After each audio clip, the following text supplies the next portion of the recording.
Il est 13 h partout en Côte d'Ivoire. Merci de votre attention. Tout de suite, les titres à la une de l'actualité.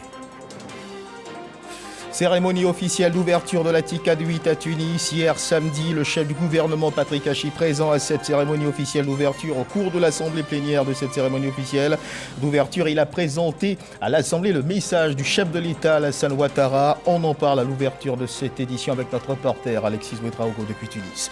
En vue de lutter efficacement contre les dépenses non autorisées, un nouvel instrument a été mis sur pied, la cellule d'information des opérateurs économiques, en abrégé CELIOP. L'initiative est du ministère du Budget du portefeuille de l'État à travers la Direction générale en charge du budget et des finances. En Centrafrique, environ 300 personnes se sont rassemblées hier samedi dans l'après-midi dans la capitale Bangui pour marquer leur opposition à une nouvelle constitution. Ils dénoncent une manipulation qui vise à permettre au chef de l'État, Faustin Archange Touadéra, de rester au pouvoir. Voilà pour l'essentiel. Madame, monsieur, bonjour. Ce sont les vacances scolaires. Nous sommes dimanche, jour de prière, d'adoration pour les fidèles chrétiens. Fin de week-end, moment propice à la détente, aux sorties en famille pour les uns et pour les autres, aux instants mêlés de découverte et de moments de lecture. À chacun sa formule pour se divertir. Pour ce 13 h, dans le cadre du Dimanche Magazine, nous parlerons d'un sujet dont la seule énonciation est symbole de détente, de repos, de distraction. Nous parlerons, de loisirs. Saviez-vous qu'il existe une direction générale des loisirs en Côte d'Ivoire? Quelles sont ses missions? En quoi consiste son action? Et pour quelles attentes? Des questions que nous aborderons avec notre invitée de ce jour, la directrice générale des loisirs de Côte d'Ivoire, Madame Isabelle Hanno, que nous prendrons donc plaisir à retrouver sur ce plateau. Mais avant cet entretien qui aura lieu dans une demi-heure, prenons ensemble la direction de Tunis en Tunisie, où nous le disions à l'instant, le chef du gouvernement Patrick Hachi séjourne depuis vendredi dans le cadre de la TICAD, la conférence internationale de Tokyo pour le développement de l'Afrique. Patrick Hachi, le chef du gouvernement, a porté à l'Assemblée plénière le message du chef de l'État Alassane Ouattara. Retrouvons depuis Tunis Alexis Ouedraogo. La conférence internationale de Tokyo sur le développement en Afrique a ouvert ses portes ce samedi à Tunis. La Côte d'Ivoire qui prend part en tête de délégation le Premier ministre Patrick Hachi, représentant le chef de l'État. Un rendez-vous dont la Côte d'Ivoire attend beaucoup. Nous venons de faire le groupe consultatif pour le plan national de développement. Le Japon y était. Ils attendaient justement cette occasion pour déployer leur stratégie, ou présenter leur stratégie en direction de l'Afrique. C'est fait. Les annonces sont connues. 30 milliards sur 3 ans, 30 milliards de dollars pour l'Afrique. Nous avons noté toutes leurs dispositions à accompagner le plan national de développement de la Côte d'Ivoire. Pour la cérémonie officielle d'ouverture au Palais des Congrès conduite par le président tunisien Kais Saïd, le message est unique. L'Afrique veut saisir au creux des crises du moment sa pleine souveraineté. Un message soutenu par le président de l'Union africaine. Macky Sall invite le secteur privé à plus d'implication. Il nous faut adapter notre collaboration aux réalités de notre temps pour donner plein sens aux thématiques principales de la présente TICAD. Il s'agit de tirer donc parti de cette crise pour gagner en souveraineté à tous les niveaux, en passant par la préservation de la paix, la sécurité et la stabilité, la souveraineté alimentaire par la modernisation de l'agriculture, sa chaîne agricole et aquacole, le développement et l'accélération de son industrialisation et la transformation de ses matières premières pour une meilleure intégration dans la chaîne des valeurs mondiales et le développement de l'innovation et les PME. Le Japon, à travers la JICA, nous assiste dans tous ces secteurs. Nous réussirons ce défi si nous savons mener la transformation structurelle de nos économies en exploitant l'immense potentiel de la ZLECA. Paix et sécurité, développement de l'industrie, promotion de l'agriculture, amélioration de la gouvernance des secteurs de la santé ou des médias, autant de sujets qui seront explorés le long de cette TICAD 8. Et en marge des sessions plénières de ce rendez-vous international, le Premier ministre ivoirien Patrick Hachi s'est entretenu avec le ministre japonais des Affaires étrangères, le Premier ministre tunisien. Le point de ces échanges avec Alexis Ouedraogo. En marge des sessions plénières de la TICAD 8, le Premier ministre, à ses côtés, plusieurs membres du gouvernement portent de nombreux dossiers de développement, au nombre desquels ceux portant sur les infrastructures. La Côte d'Ivoire travaille énormément avec le Japon en matière d'infrastructures. Vous voyez le pont, l'échangeur qui a été fait au niveau de Solibra. qui s'appelle l'échangeur de l'amitié ivoiro-japonaise. On a fait la première phase qui a coûté autour de 25 milliards, qui est un don du gouvernement japonais. La deuxième phase est en cours, à peu près de 25 milliards. Donc c'est un projet qui fait environ 50 milliards. Sur le Mitterrand, aujourd'hui vous voyez tous les problèmes de congestion que nous avons à Abidjan. Donc le Japon a décidé, après les autres TICAD, d'accompagner la Côte d'Ivoire pour construire 3 importants échangeurs, un à l'école de police, un autre au niveau de la Riviera 3 et un autre au niveau de la Palmeraie. Les travaux vont commencer en 2023. Le pays compte aller plus loin en renforçant cette coopération dynamique. Nous avons eu cette chance d'être le pays qui a été choisi par le ministre des Affaires étrangères du Japon, qui représente le Premier ministre japonais qui n'a pas pu venir. Nous avons été donc honorés d'être reçus pour déjeuner avec eux ce jour d'ouverture, afin d'échanger avec nous sur les questions liées à nos partenariats bilatéraux. Ça a été donc un déjeuner extrêmement enrichissant qui a traité de tous les sujets qui vont aussi bien des sujets de diplomatie, des sujets de sécurité, des sujets de relations économiques bilatérales. Et nous sommes très heureux en tout cas de ces échanges-là et qui, nous l'espérons, donneront des résultats extrêmement fructueux. Autre rendez-vous important, celui avec le Premier ministre tunisien. Moi je regrette véritablement, et c'est ce que j'ai dit à Monsieur le Premier ministre, d'avoir raté 2 rendez-vous à Abidjan cette année. Nous attendons la prochaine réunion de la commission mixte tuniso-ivoirienne qui ne s'est pas réunie depuis 2016. Et là, nous avons beaucoup d'attentes, beaucoup de projets qui vont du sanitaire au textile. Vous voyez, on a des sujets passionnants, tout azimut, en passant par l'enseignement supérieur, par les entreprises, l'industrie pharmaceutique. C'était un rendez-vous, une réunion extrêmement passionnante et je suis sûre que nous allons faire de très belles choses les prochaines semaines. Voilà. L'occasion pour Patrick Hachi de saluer au nom du chef de l'État l'excellence des relations entre les deux pays. Et ici en Côte d'Ivoire, le ministre de l'économie et des finances, Adama Coulibaly, appelle l'écosystème financier à renforcer son appui aux PME, les petites et moyennes entreprises. C'était au cours de l'inauguration d'un nouvel établissement financier qui devrait permettre d'accroître l'offre de crédit au secteur privé. Une belle opportunité pour les entreprises ivoiriennes régulièrement confrontées aux difficultés de mobilisation de financement. C'est ce que nous dit Lansile Bakayoko. Malgré le rôle moteur des PME dans l'économie nationale, l'accès au marché financier reste très limité. Ces PME rencontrent des difficultés à se faire financer auprès des banques commerciales, dont les motifs les plus récurrents sont l'exercice dans l'informel, la faiblesse de la capacité managériale des dirigeants, l'insuffisance des fonds propres et l'absence de garantie. Face à toutes ces contraintes, le crédit bail s'avère être un avantage important pour les entreprises qui recourent à ce moyen de financement alternatif. Les avantages pour nos entreprises résident dans l'absence d'apport personnel, la non-altération du niveau d'endettement et la déduction d'impôts sur le bénéfice des loyers. À cela s'ajoute la possibilité de négocier pour chaque élément constitutif du contrat de crédit bail, les escomptes d'effets, les cautions et les garanties de paiement. Il y a aussi la facturage qui permet d'optimiser la trésorerie en réduisant l'impact des délais de paiement. Tous ces instruments financiers innovants proposés par le président de la Chambre de commerce et d'industrie épousent parfaitement la dynamique du nouvel établissement financier et davantage la politique du gouvernement en matière de développement du secteur privé. L'objectif est de consolider le rôle de ce secteur comme principal levier d'une croissance économique forte, soutenue et pourvoyeuse d'emplois. Cela n'est possible qu'avec une forte contribution du secteur financier, notamment en ce qui concerne l'appui aux PME, qui, je le rappelle, occupe une place importante dans l'économie nationale. Selon les prévisions de la stratégie nationale d'inclusion financière, le taux de cette contribution du monde du crédit au financement du secteur privé devrait tourner autour de 60% à l'horizon 2024. En vue de lutter efficacement contre les dépenses non autorisées, un nouvel instrument a été mis sur pied, nous le disions dans les titres. La cellule d'information des opérateurs économiques en abrégé, le CELIOP.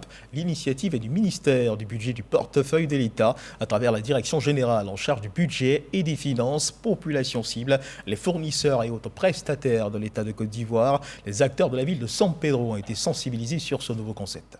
Kader Sogodogo. Les dépenses non autorisées, un frein à la bonne gouvernance et source de difficultés entre l'État de Côte d'Ivoire et ses fournisseurs. Il existe désormais un cadre unique pour parfaire les choses. La cellule d'information des opérations économiques, CELIOP, sa mission de vulgarisation a déposé ses valises à San Pedro. Nous invitons tous les acteurs de la dépense publique, notamment les opérateurs économiques, à s'approprier cet outil e-fournisseur qu'on a mis à leur disposition, de venir à la source au niveau de la CELIOP qui est à Abidjan, qui est aujourd'hui déployée en région pour s'informer avant toute décision dans l'engagement avec l'État.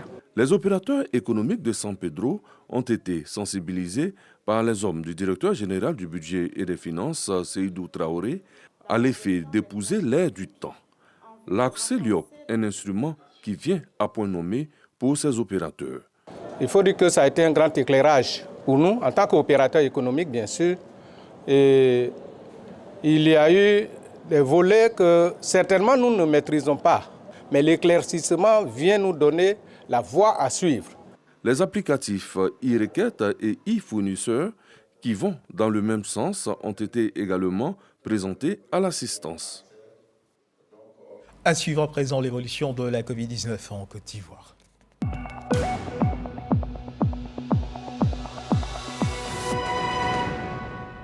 Le ministère de la Santé et de l'Hygiène publique de la couverture maladie universelle a enregistré hier samedi 27 août 2022 29 nouveaux cas de Covid-19 sur 1045 échantillons prélevés, soit 2,8% de cas positifs, 34 guéris et 0 décès. À la date du 27 août 2022, la Côte d'Ivoire, notre pays, compte donc 86 606 cas confirmés, dont 85 740 personnes guéries, 817 décès et 49 cas actifs. Le nombre total d'échantillons est de 1 606 495 le 26 août 2022. 12 265 doses de vaccins ont été administrées, soit un total de 18 278 214 doses du 1er mars 2021 au 26 août 2022. Le ministre de la Santé et de l'Hygiène publique de la couverture maladie universelle invite toutes les personnes de plus de 12 ans à se faire vacciner dans les centres de vaccination. La vaccination contre la Covid-19, qui, rappelons-le, est gratuite et volontaire. On continue de parler de santé. Justement, ce qu'il faut savoir, c'est que, au CHR de Daloa, le 18 août dernier, une femme venue donner naissance perdait la vie après une enquête ouverte par le ministère de la Santé dans le but de faire la lumière sur cette actualité et situer la responsabilité. Il ressort ce qui suit. Le ministère annonce la suspension du gynécologue obstétricien en service au CHR de Daloa. Il aurait déserté son poste alors qu'il était de garde. D'autres mesures ont été prises à cet effet. À suivre cette déclaration du directeur de cabinet du ministre de la Santé, recueillie pour vous par Konaté Moussa. Une parturiente perd la vie au centre hospitalier régional de Daloa. Dame Yao Aya Solange, une institutrice âgée de 37 ans, a été admise à la maternité du CHR le jeudi 18 août à 22h. La patiente a rendu l'âme le lendemain à 6h du matin. Elle présentait, selon les sages-femmes de garde, une hauteur utérine excessive avec un antécédent de césarienne en 2018. Les sages-femmes ont immédiatement appelé Dr Doua Jonas, gynécologue obstétricien de garde, qui, après examen, a confirmé le diagnostic de hauteur utérine excessive avec une hauteur utérine à 40 cm chez une parturiente en début de phase active du travail et porteuse d'un utérus cicatriciel. À cela s'ajoute l'absence du gynécologue obstétricien au moment du décès. Les rapports du ministère de la Santé donnent la conclusion suivante. Une hauteur utérine excessive sur un utérus cicatriciel est une indication absolue de césarienne. Le médecin gynécologue de garde, qui a pourtant bel et bien posé le diagnostic de hauteur utérine excessive sur un utérus cicatriciel, en ne posant pas l'indication d'une césarienne, malgré la suggestion insistante des sages-femmes, a commis une faute professionnelle. Le médecin gynécologue, qui a en outre déserté l'hôpital, n'a pas respecté le programme de garde qui l'obligeait à passer la nuit au CHR.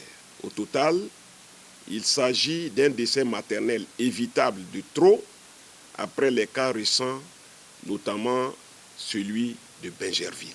Un décès maternel de trop. Le ministère de la Santé prend des mesures. 1. Suspension immédiate du Dr Doua Jonas de ses activités professionnelles. 2. Instruction est donnée au directeur des ressources humaines du ministère à l'effet de prendre toutes les mesures pour traduire Dr Doua Jonas en conseil de discipline. 3. Saisine du Conseil national de l'ordre des médecins en vue de l'instruction du dossier. 4. Saisine de la Société de gynéco-obstétrique de Côte d'Ivoire, Sogossi, à l'effet de procéder à la sensibilisation de ses membres, à l'amélioration de leur comportement et à la prise de conscience de leurs responsabilités. Le ministère en charge de la Santé annonce l'approfondissement de l'enquête pour situer les responsabilités administratives. Également, la prise d'une circulaire instituant des administrateurs de garde dans tous les hôpitaux afin de s'assurer de la présence effective des agents et le respect des gardes médicalisés. Dans le centre du pays, à Bouaké, ils sont 8117 candidats à composer pour le concours direct d'entrée à l'INFAS. Dans les 7 centres que compte la ville, ils ont été sensibilisés sur la fraude fiscale et la tricherie. Kader Sokodoko. Bouaké. Ils sont au nombre de 8117 candidats qui subissent les épreuves pour le concours direct d'entrée à l'Institut de formation des agents de santé INFAS. Des sessions infirmières, sages-femmes et maïeuticiens au titre de l'année académique 2021-2022. Le secrétaire général de la préfecture de Bouaké, Francis Katou-Boni, entouré des responsables du ministère de la Santé et des forces de sécurité, a procédé au lancement des épreuves. Avant l'ouverture des sujets, supervisé par le professeur Victoire Nyangoran Yao, représentant la directrice générale de l'INFAS, Katou-Boni sensibilise les candidats sur la fraude et la tricherie. Il les invite à composer suivant leurs valeurs intrinsèques, tout en leur prodiguant des conseils quant à la nouvelle carrière qu'ils envisagent d'embrasser.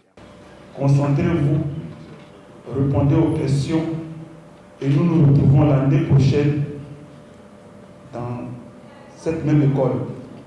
Ne soyez même pas tentés de tricher. Un message bien perçu par les candidats qui composent dans 7 centres à Bouaké. Je suis un peu stressé, mais ça va aller. Je suis là, on attend à ce que les épreuves commencent et puis ensuite, on va voir ce que ça va donner. Les résultats seront proclamés à partir du 5 octobre 2022.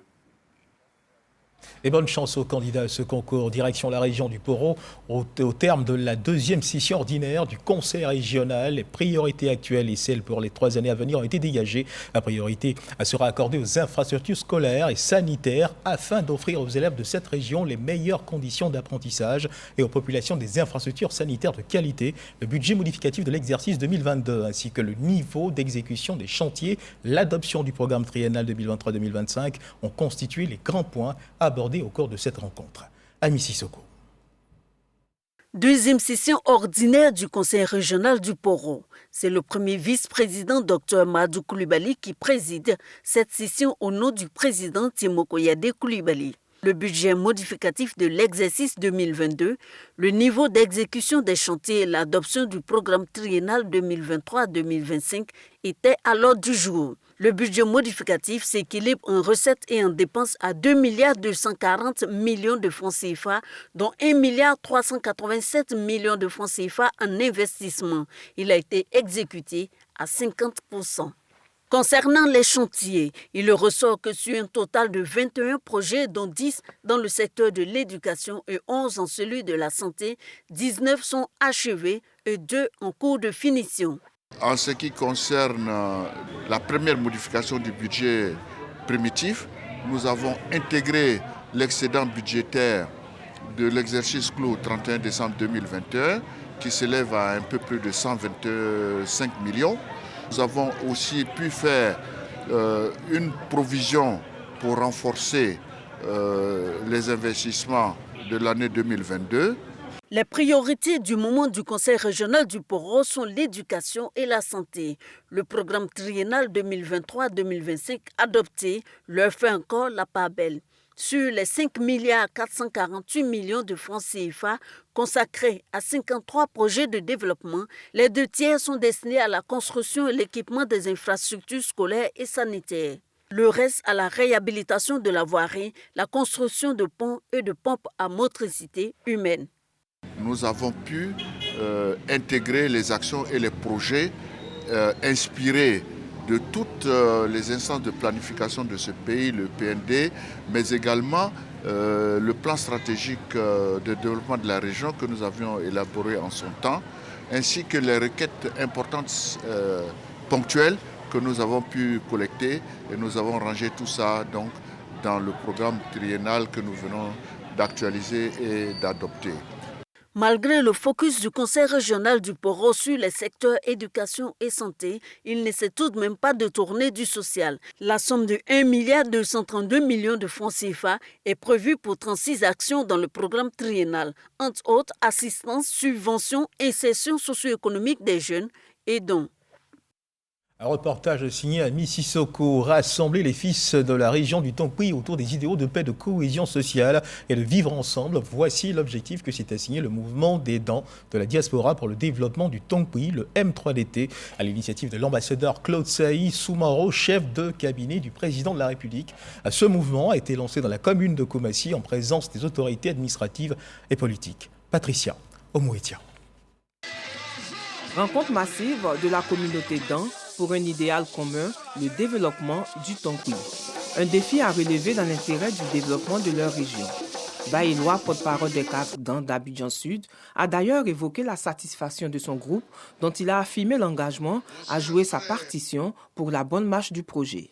Balé Narcisse Toussaint, représentant le maire de la commune de Koumassi, a salué l'organisation des dents. Il a aussi montré l'intérêt que le maire, Cissé Ibrahima Bakongo, accorde aux communautés dents dans sa commune. Il était important qu'on s'unisse, qu'on se réunisse, n'est-ce pas, qu'on mette de côté toute obédience politique et religieuse pour nous mettre ensemble, pour réfléchir sur la thématique, comment faire pour pouvoir développer notre région.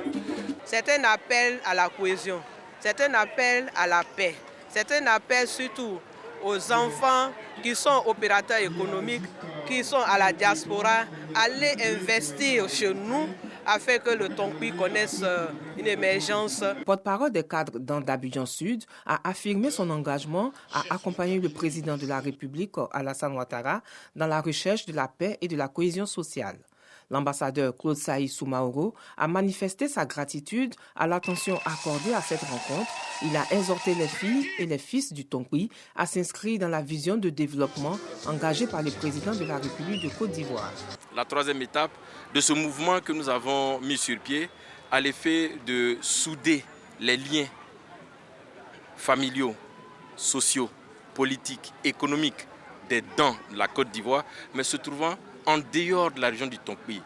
Et nous sommes très heureux que nos parents nous accompagnent dans cette dynamique. Les aînés nous accompagnent dans cette dynamique. Vous savez, au-delà des discours politiques, il faut aller à une dimension plus sociale. C'est cela la Côte d'Ivoire solidaire que le président Ouattara prône. La cérémonie s'est achevée par des dons en nature et en numéraire. Direction Accra au Ghana, lors de la 2e université d'été organisée par l'ACP UE Culture, le leadership et l'usage des TIC ont été au cœur des échanges. Les formateurs ont demandé aux opérateurs économiques culturels d'être de véritables leaders dans la conduite de leurs projets et d'utiliser l'outil informatique pour être mieux mis en avant dans la gestion de leurs activités. Issa Chononyeo. La culture peut contribuer au développement économique des pays de la région, une réalité prise en compte par les formateurs. La 2e université du programme ACP UE Culture à Accra, au Ghana. Ils exhortent à cet effet des opérateurs culturels ouest-africains à utiliser les TIC. Chaque jour qu'on touche à notre smartphone, on enrichit Mark Zuckerberg. Et il faut que nous aussi, on ait cette intelligence. Et que dans notre métier, on commence à travailler avec le potentiel des autres, avec le marché des autres, avec l'intelligence des autres, avec l'argent des autres, avec le potentiel des autres. On l'a suffisamment fait avec nos potentiels. Il est temps que nous à commencer par les acteurs culturels, on leur donne la confiance qu'il faut, parce que c'est d'abord de confiance et pas des moyens. Une recommandation bien intégrée par ces opérateurs économiques culturels. Aujourd'hui, l'intégration de l'outil informatique, l'adaptabilité avec ce que nous faisons comme métier reste la clé du développement, la clé aussi de progression de ce que nous faisons. Sans ces éléments, nous pouvons être en déphasage avec tout ce que nous produisons. Le leadership et la cohésion ont également été enseignés au cours de ces échanges de cette université à Accra. C'est très important pour ces acteurs culturels qui sont dans des milieux interculturels de créativité, de pouvoir développer leur gabarit de leadership et d'amener une réelle cohésion d'équipe parce qu'ils pilotent des gros projets sur lesquels la ressource humaine va être une ressource clé. Et donc il est important pour eux de pouvoir avoir ces clés-là pour amener leur projet à bien. Pour nous, il est important en tant que leader de structure artistique, culturelle, de pouvoir être clair dans sa vision.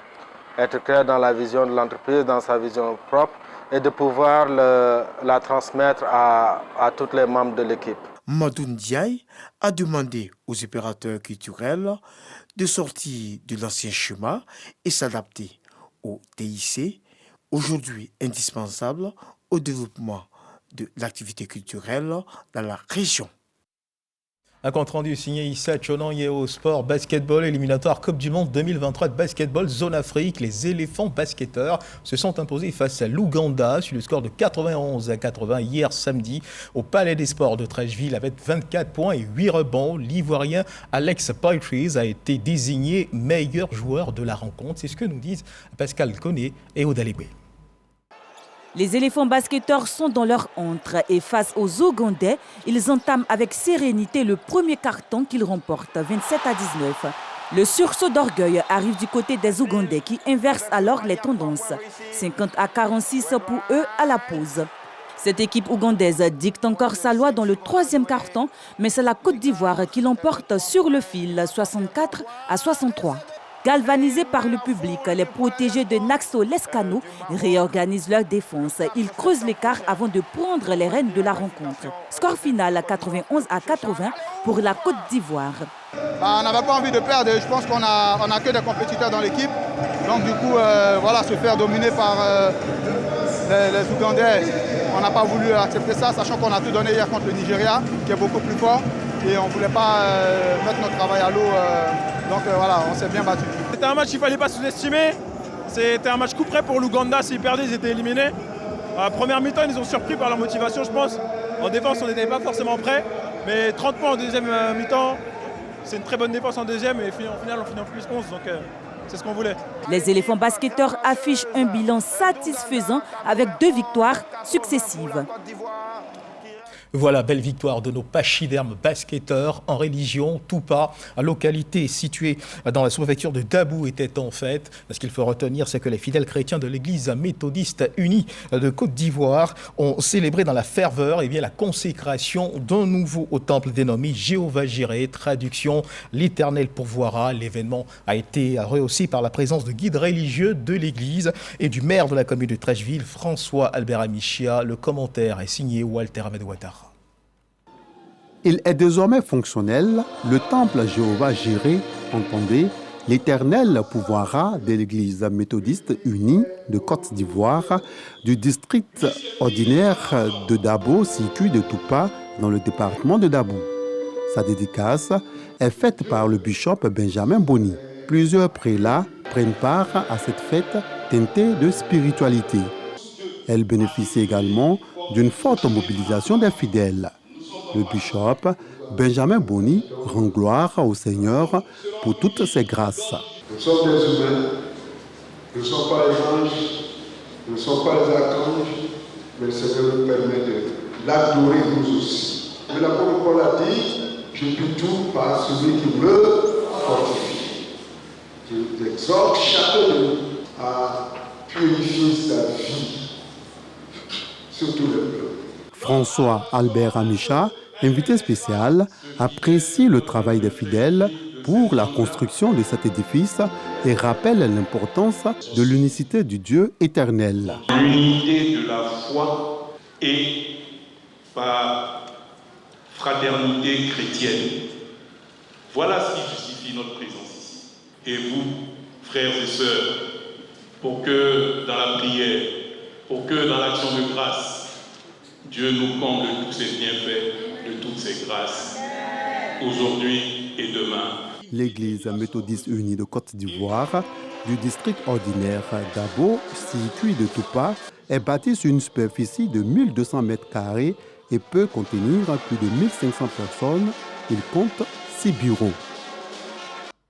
Dans l'actualité internationale, en Centrafrique, environ 300 personnes se sont rassemblées hier samedi dans l'après-midi dans la capitale Bangui pour marquer leur opposition à une nouvelle constitution. Les manifestants dénoncent une manipulation qui vise à permettre au chef de l'État, Faustin Archange Touadéra, de rester au pouvoir. Non à la manipulation, non à la dictature, ont scandé les manifestants qui se sont réunis à l'appel du Bloc républicain, une coalition d'une vingtaine de partis politiques de l'opposition et de membres de la société civile. L'instant magazine de cette édition, ça maintenant, notre invité nous a rejoint sur ce plateau, Madame Isabelle Hanot. Vous êtes la directrice générale des loisirs et nous serons à coup sûr éclairés sur les missions de cette direction dont vous avez la charge. Alors, juste pour ouvrir l'entretien, quel loisir pour les Ivoiriens? C'est une bien grande question, n'est-ce pas? Effectivement, merci beaucoup, M. Guivet. C'est un plaisir pour moi d'être sur votre plateau. Je vous en prie. Je voudrais remercier M. le ministre Siandou Fofana qui a bien voulu nous autoriser à être présents ici ce jour. Effectivement, c'est une bien grande question, je devrais dire. Mais je pense qu'il faut saluer donc, le gouvernement de Côte d'Ivoire qui a pris la pleine mesure des loisirs en Côte d'Ivoire et qui nous demande de développer et de promouvoir ce secteur-là. Notre pays offre une panoplie donc, de loisirs à découvrir dans ce beau pays qu'est la sublime Côte d'Ivoire. Et ces différents types de loisirs se répartissent donc en cinq types. Donc les loisirs culturels, les loisirs touristiques, les loisirs socio-éducatifs, les loisirs scientifiques également, et bien sûr les loisirs sportifs. Je pense que dans toutes les villes de la Côte d'Ivoire, la population ivoirienne et les habitants de la Côte d'Ivoire ont donc l'occasion de découvrir, parce qu'on a des espaces de loisirs dans toutes nos villes. Alors, mais pourquoi la création d'une direction générale des loisirs? A-t-on estimé que les populations ont du mal à s'orienter en termes de loisirs? Non, pas forcément parce qu'elles ont du mal à s'orienter, mais sûrement parce que notre stratégie Sublime Côte d'Ivoire porte un élément essentiel. Faire de notre pays une base de divertissement pour la sous-région et pour les habitants de notre pays. Et cela justifie que nous ayons une direction générale. Mais je voudrais rappeler qu'il existe en Côte d'Ivoire, ou il a existé en Côte d'Ivoire, une direction des loisirs. Et cela depuis 2001. Depuis 2001. Depuis 2001. Mais il était important, vu la volonté politique, de créer une direction générale et de faire des loisirs un élément essentiel. Alors, vous conviendrez nécessairement avec moi que le choix du divertissement est nécessairement fonction ou impacté par la culture, n'est-ce pas? Oui, totalement. Alors, sur la base des informations dont vous disposez, nous supposons, au niveau de la Direction générale des loisirs, vous avez certainement conçu des programmes pour justement aider les uns et les autres à s'orienter. En quoi consistent ces programmes? Alors, nous avons effectivement travaillé et nous continuons de travailler d'ailleurs sur ces programmes-là, qui prennent en compte aussi bien les loisirs modernes que les loisirs traditionnels. Les loisirs traditionnels, ce sont nos festivals, ce sont nos jeux traditionnels et danse en tant que loisirs. Et aujourd'hui, dans toute la Côte d'Ivoire, nous avons d'ailleurs mené une étude socio-anthropologique depuis 2017 qui nous a permis de répertorier 200 jeux à ce jour. 200 jeux. 200 jeux traditionnels et nous n'avons pas encore terminé. Et ces 200 jeux, nous comptons, après les avoir répertoriés, les valoriser et bien sûr passer à une phase numérique.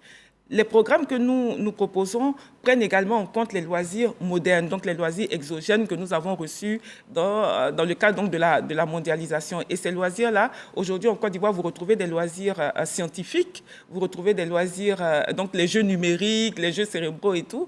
Et dans ces programmes que nous allons établir, selon les tranches d'âge, vous aurez donc un programme adapté pour la population. Alors, au nom des programmes que vous avez donc élaborés, il figure des activités, un certain nombre d'activités. Et notre reporter Patricia Omouetia a suivi l'une d'entre elles. Il s'agit de la première édition du camp loisirs vacances. Suivons ensemble cet élément et nous reviendrons.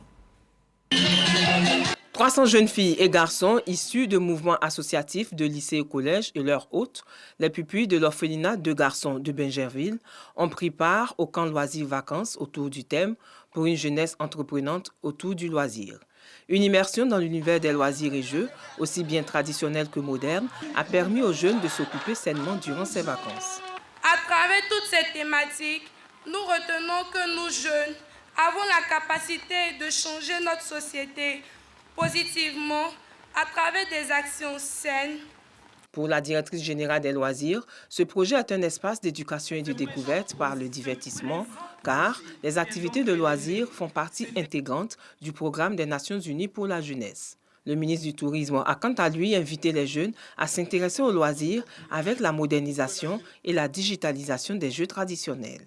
Ce sont des grands moments d'échange, de rencontres, mais surtout, ils ont appris beaucoup.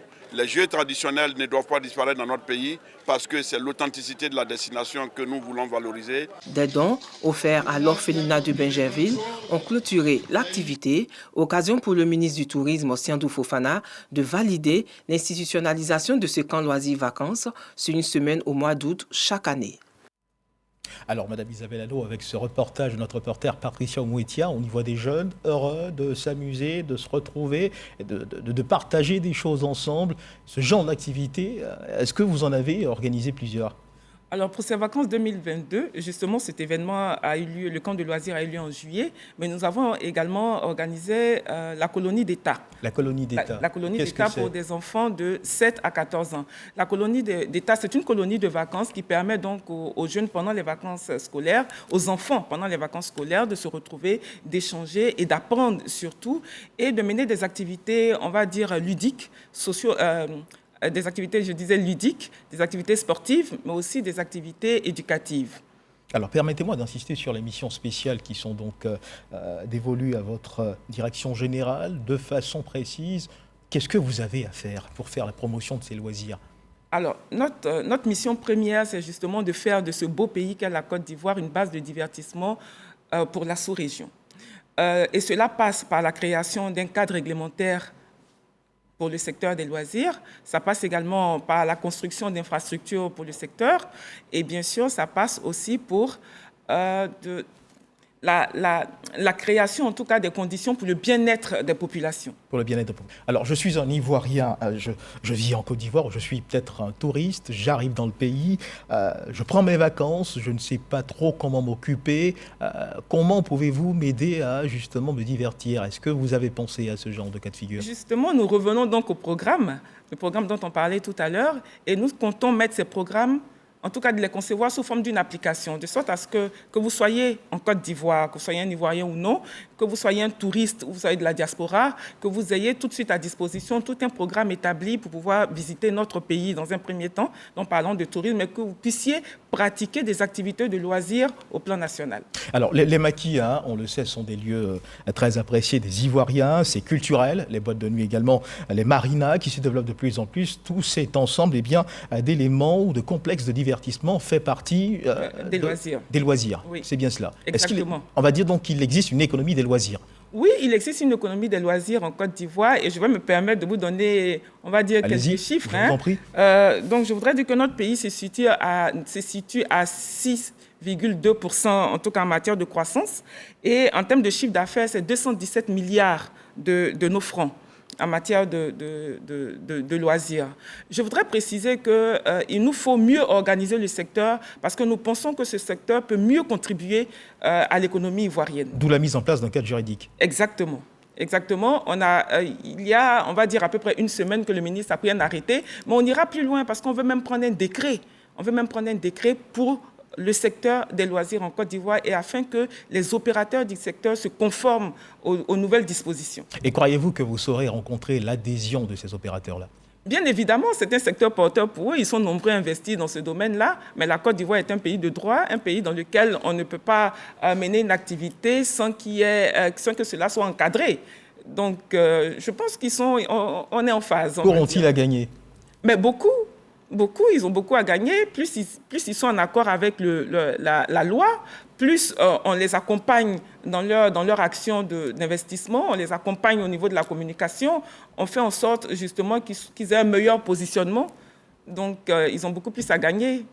Alors, donc, pour ceux qui ne savent pas comment organiser leur temps de loisir, est-ce qu'il leur est possible de prendre conseil auprès de vous? Les plateformes, elles ne sont pas pour le moment fonctionnelles, n'est-ce pas? Oui. Mais la séance tenante, est-ce qu'il y a une approche qu'ils pourraient tenter auprès de vos services? Et où est-ce que vous êtes situé? Nous sommes au ministère du Tourisme, donc nous sommes accessibles au Postel 2001, disponibles d'ailleurs pour échanger avec l'ensemble des acteurs avec qui nous échangeons déjà parce que les acteurs sont en association.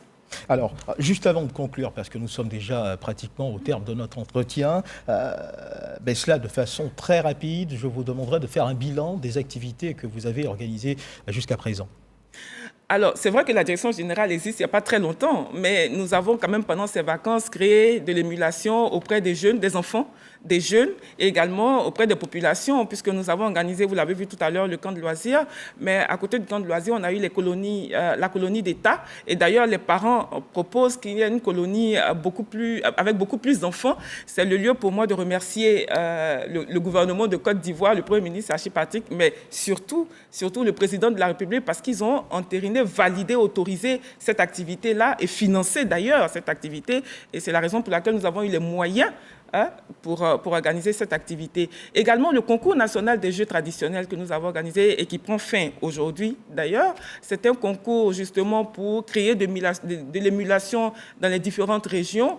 Les équipes étaient déployées, on va dire, dans les différentes régions et nous avons pu à ce jour avoir des jeux qui seront présentés au mois de novembre à Dzopé lors du Festival national des jeux traditionnels. Et je peux vous dire, il y a vraiment des découvertes parce que l'awalé qu'on connaît par exemple, il existe une autre forme d'awalé qui est le kwe et que nous on appelle l'awalé de Gagnowa.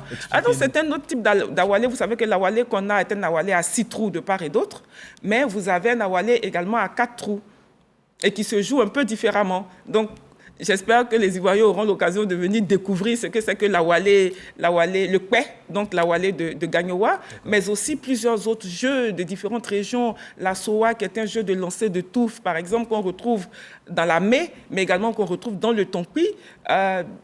Des jeux qu'on retrouve, le sobenou, par exemple, qu'on retrouve chez les baoulés. Vraiment, il y a une diversité de jeux et je vous assure qu'on s'y prend à apprécier notre culture. Et vous ambitionnez justement de procéder à la numérisation de ces jeux traditionnels. Exactement. On sera bien curieux de voir tout cela et justement de pouvoir en profiter.